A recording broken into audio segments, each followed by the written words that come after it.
السلام عليكم ورحمة الله تعالى وبركاته. بسم الله والحمد لله والصلاة والسلام على رسول الله وعلى آله وصحبه ومن والاه أما بعد. حمد و ثناء اور درود و سلام کے بعد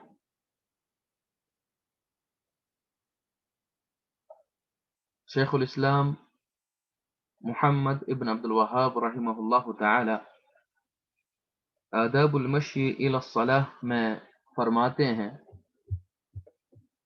ثم یستفتح سرا. اس سے پہلے ہم نے پچھلے درس میں پڑھا تھا، تو آج ہمیں اس درس سے شروع کرنا ہے، یہاں سے شروع کرنا ہے. تو فرماتے ہیں ثم یستفتح سرا فیقول سبحانك اللهم وبحمدك.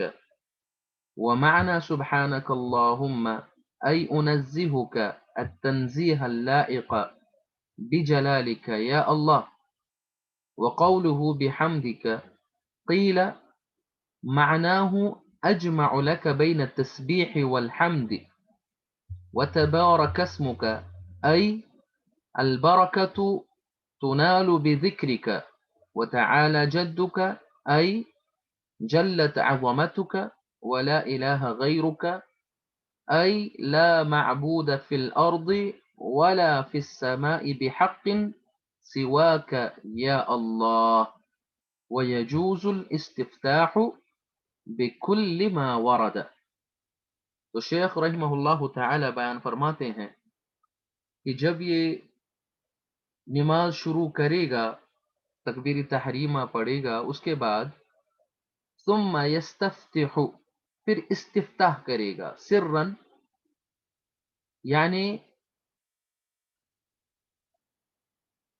آواز کے بغیر، جہر کے بغیر، سرن اندر سے ہی پڑھے گا، استفتاح یعنی دعاء الاستفتاح. فیقول تو وہ کہے گا. تو یہ دعاء الاستفتاح جو ہے، اب اس کے بعد شیخ الاسلام رحمہ اللہ دعاء الاستفتاح بیان کرتے ہیں. تو دعاء الاستفتاح ہے سبحانک اللہم وبحمدک. کہتے ہیں ومعنی سبحانک اللہم، اور سبحانک اللہم اس کا معنی ہے ای یعنی انزہک، سبحانک اللہم اے اللہ آپ پاک ہو، یعنی انزہک میں آپ کو پاک کرتا ہوں، التنزیہ اللائق بجلالک ایسی پاکی آپ کو بیان کرتا ہوں، آپ کی کرتا ہوں جو آپ کے جلال کے لائق ہو، جو آپ کے جلال، آپ کی عظمت کے لائق ہو. یعنی آپ کو میں تمام عیبوں سے پاک کرتا ہوں، آپ کو میں تمام عیب اور تمام نواقص جو ہے ان سے پاک کرتا ہوں، اور ایسی پاکی آپ کی بیان کرتا ہوں جو آپ کے جلال کے لائق ہو. تو بہرحال دعاء الاستفتاح تکبیرۃ الاحرام کے بعد سرن پڑھنا سورۃ الفاتحہ سے پہلے، یہ نماز کی سنن میں سے ہے، نماز کی سنتوں میں سے ہے. اور اس کو سرن پڑھنا یعنی بلند آواز کے بغیر اس کو پڑھنا، یعنی جب ایک شخص جو ہے الگ نماز پڑھتا ہو تو وہ ساری قراءت جو ہے سرن ہی کرے گا. لیکن اگر امام ہے اور امام جو ہے جہری نماز پڑھا رہا ہے، مغرب کی نماز، عشاء کی نماز یا فجر کی نماز، تو وہ سورۃ الفاتحہ تو جہرن پڑھے گا. لیکن سورۃ الفاتحہ سے پہلے یہ دعاء الاستفتاح جو ہے وہ جہرن نہیں پڑھے گا، وہ سرن پڑھے گا، اپنے ہی اندر پڑھے گا، اس میں آواز بلند نہیں کرے گا. اور اس کی دلیل کیا ہے کہ آواز بلند نہیں کرے گا؟ اس کی دلیل ہے جو ابو ہریرہ رضی اللہ تعالی عنہ کی حدیث میں آیا ہے. وہ فرماتے ہیں کہ رسول اللہ صلی اللہ علیہ وسلم جب تکبیر پڑھتے تھے، اللہ اکبر کرتے تھے نماز میں، تو اس کے بعد تھوڑی دیر خاموش ہو جاتے تھے سورۃ الفاتحہ پڑھنے سے پہلے. تو میں نے بیان کیا یا اے اللہ کے رسول صلی اللہ علیہ وسلم، آپ پر میرا باپ اور میری ماں قربان ہو، میں نے آپ کو دیکھا تکبیرۃ الاحرام اور سورۃ الفاتحہ سے کے بیچ میں خاموشی اختیار کرتے ہوئے، یعنی آپ تھوڑی دیر رکے ہیں، تو آپ کیا کہتے ہو اس دوران؟ آپ کیا کہتے ہو؟ آپ کیا پڑھتے ہو اس دوران؟ تو رسول اللہ صلی اللہ علیہ وسلم نے فرمایا، میں پڑھتا ہوں اللہم باعد بینی و بین خطایایا کما بعدت بین المشرق والمغرب اللہم نقنی من خطایایا کما ينقى الثوب الابیض من الدنس اللہم اغسلنی من خطایایا بالماء والثلج والبرد۔ تو یہ حدیث جو ہے بخاری کی حدیث ہے، حدیث نمبر 744، اور مسلم میں ہے حدیث نمبر 1354۔ تو اس حدیث سے یہ واضح ہوا کہ رسول اللہ صلی اللہ علیہ وسلم دعا الاستفتاح خاموشی یعنی سرن پڑھتے تھے، اس میں آواز بلند نہیں کرتے تھے، چاہے وہ دعا الاستفتاح جو یہاں پر ذکر کیا گیا ہے، چاہے یہ جو بخاری کی روایت میں ہے۔ تو دعا الاستفتاح کے مختلف سیگے ہیں، دعا الاستفتاح کے مختلف سیگے ہیں، تو ان سیگوں میں سے جو بھی سیگا پڑھا جائے سورۃ الفاتحہ سے پہلے، تو وہ ثابت ہے رسول اللہ صلی اللہ علیہ وسلم سے، وہ جائز ہے ان میں سے جو بھی سیگا پڑھا جائے۔ تو جیسے کہ جو حدیث ہے ابو ہریرہ کا، تو اس میں ہے اللہم باعد بینی، یہ بھی دعا الاستفتاح ہے۔ تو یہاں پر شیخ الاسلام ذکر کرتے ہیں سبحانک اللہم، یہ بھی دعا الاستفتاح ہے، اور یہ دعا الاستفتاح بھی عمر بن الخطاب اور عائشہ رضی اللہ تعالی عنہ اور ابو سعید الخدری رضی اللہ تعالی عنہم سے ثابت ہے۔ تو جو بھی دعا الاستفتاح پڑھے تو اس میں کوئی حرج نہیں ہے۔ تو اس کے بعد فرماتے ہیں وَقَوْلُهُ بِحَمْدِكَ سُبْحَانَكَ اللَّهُمَّ وَبِحَمْدِكَ، تو وہ بحمدک اس سے مراد کیا ہے؟ قیلہ، کہا گیا، معناہ اس کا معنی ہے اجمع لك بین التسبیح والحمد، میں آپ کے لیے تسبیح اور حمد کے درمیان جمع کرتا ہوں، یعنی دونوں تسبیح بھی بیان کرتا ہوں اور حمد بھی آپ کی بیان کرتا ہوں۔ اے اللہ، میں آپ کو پاک کرتا ہوں جو آپ کے جلال کے لائق نہیں ہیں ان تمام چیزوں پر، اور آپ کی ثنا بیان کرتا ہوں۔ تو اس میں تسبیح اور تحمید دونوں جمع ہے، دونوں جمع ہے، اور آپ کو میں آپ کی میں پاکی بیان کرتا ہوں جو آپ کے لائق نہیں ہے، ٹھیک ہے، سبحانک اللہم وہ بھی حمدک، اور آپ کی میں ثنا بیان کرتا ہوں، آپ کے وہ صفاتوں کو میں ثابت کرتا ہوں جو آپ کے لائق ہیں، جو کمال درجے کی صفات ہیں آپ کے۔ اس کے بعد وَتَبَارَكَ اسْمُكَ، آئی یعنی البرکت تنال بذکرک، آپ کا نام بابرکت ہے، تبارک اسمک، یعنی البرکت اس کا مطلب ہے کہ برکت تنال بذکرک، آپ کے ذکر سے، آپ کا نام لینے سے برکت حاصل ہوتی ہے۔ وتعالی جدک، اور تعالی جدک ای یعنی جلت عظمتک، آپ کی عظمت جو ہے وہ جلیل ہے، تو آپ کی عظمت جلیل ہے، آپ کی عظمت بہت بڑی ہے۔ تو ولا الہ غیرک، اور آپ کے سوا کوئی بھی معبود برحق نہیں ہے، آئی یعنی لا معبود فی الارض، کوئی بھی معبود نہیں ہے فی الارض زمین میں، ولا فی السماء، اور نہ ہی آسمان میں، بحق حق کے ساتھ، سوا کا آپ کے بغیر، آپ کے بغیر کوئی بھی حق کے ساتھ زمین و آسمان میں معبود نہیں ہے، آپ ہی معبود برحق ہو یا اللہ، اے اللہ۔ تو اس کے بعد کہتے ہیں وہ یجوز الاستفتاح بکل ما ورد، اور جائز ہے دعا الاستفتاح پڑھنا ہر اس چیز سے جو سیگے ثابت ہیں، جو اس سے پہلے بھی ہم نے بیان کیے ہیں، ٹھیک ہے۔ اس میں بہت سارے سیگے مختلف سیگے آئے ہیں دعا الاستفتاح میں، ایک سیگا یہ بھی ہے سبحانک اللہم و بحمدک، ایک سیگا وہ بھی ہے جو اس سے پہلے ہم نے بیان کیا اللہم باعد بینی و بین خطایایا۔ تو جو بھی سیگا انسان پڑھے گا تو وہ جائز ہے۔ اس کے بعد کہتے ہیں جب سیگا پڑھے گا ثم یتعوذ سرا، اس کے بعد سرن یعنی جہرن نہیں بلکہ اندر سے ہی سرن پڑھے گا، خاموشی کے ساتھ، بلند آواز میں نہیں، تو تعوذ کرے گا، فیقول، تو کیا کہے گا؟ تعوذ کیسے پڑھے گا؟ اعوذ باللہ من الشیطان الرجیم، اس کے بعد پڑھے گا اعوذ باللہ من الشیطان الرجیم وکیف ما تعوذ من الوارد فحسن، تو جو بھی وارد ہوا ہے اللہ